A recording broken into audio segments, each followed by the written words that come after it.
Saudara sekalian, selamat pagi. Kami sangat bahagia menyapa saudara. Hari-hari yang kita lewati adalah hari kebaikan Tuhan. Dan hari ini kita kembali akan merenungkan sabda Tuhan. Saudara ingat saya menyampaikan secara berseri dari khotbah Tuhan Yesus di Bukit.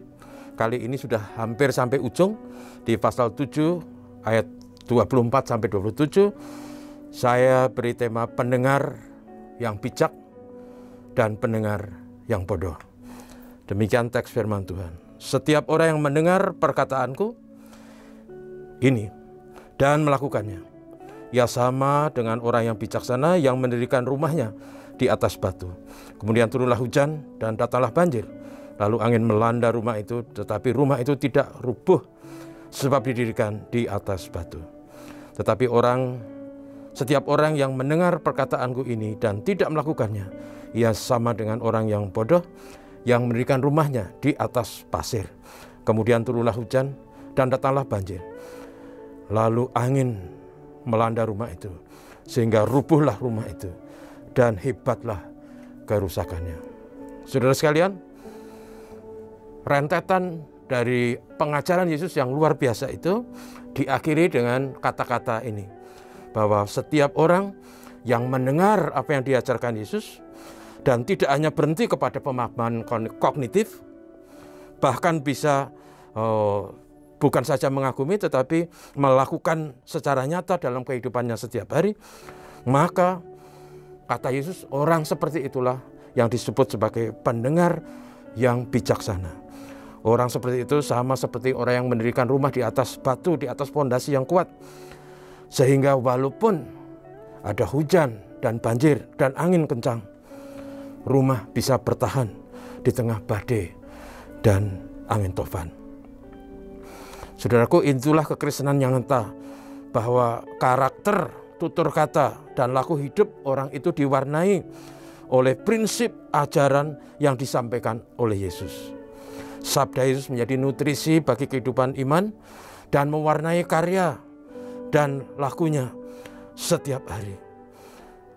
Sama seperti kita, saudara, kalau kita hanya makan-makan yang bergizi, yang lezat-lezat, tetapi kita tidak bergerak, kita tidak memakainya untuk menghasilkan energi untuk berkarya dan berbuat sesuatu, maka justru makanan yang bergizi itu akan membawa kesulitan bagi kita, karena akan menumpuk dalam tubuh kita dan banyak lemak-lemak yang ikut masuk di saluran darah kita sehingga kita mengalami berbagai penyakit, ada tekanan darah tinggi, ada kolesterol, ada diabetes dan lain-lain.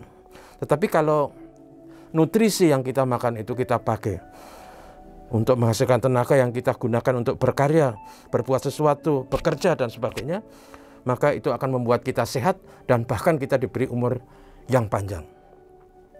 Yesus mengatakan bahwa pendengar itulah pendengar yang bijaksana. Sama seperti itu orang yang mendengar firman Tuhan dan melakukan nyata dalam kehidupan setiap hari. Dan inilah yang sesungguhnya dikehendaki Tuhan.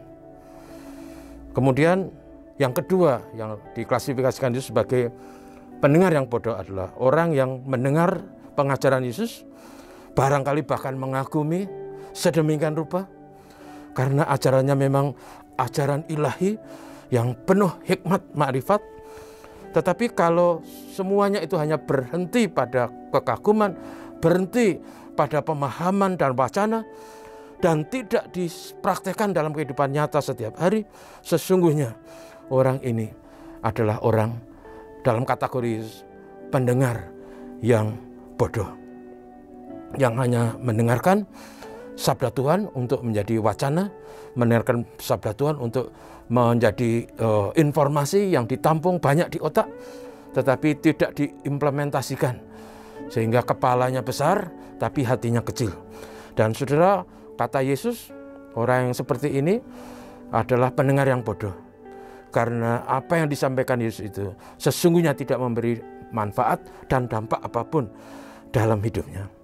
Nah, saudara sekalian, adalah baik dalam hidup kita. Kita sangat bersyukur di zaman kita ada Alkitab yang kita bisa baca, kita sangat bersyukur. Hari-hari banyak kita bisa mendengarkan sabda Tuhan melalui jaringan internet. Itu berkat.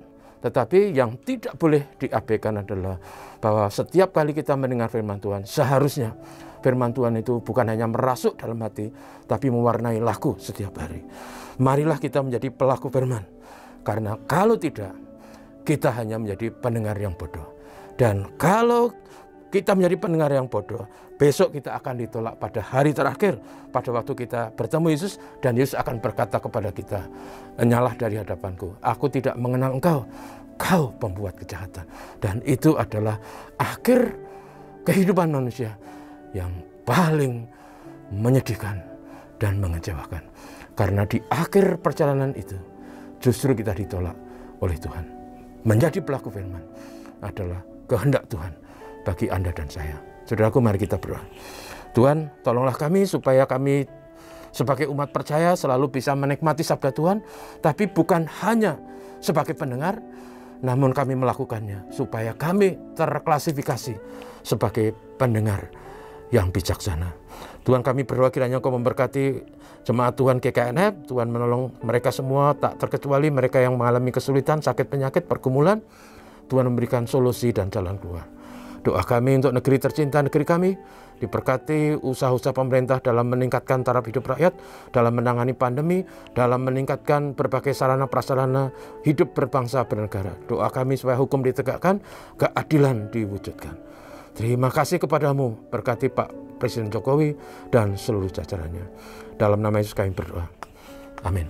Terima kasih saudaraku, selamat pagi, Tuhan berkati.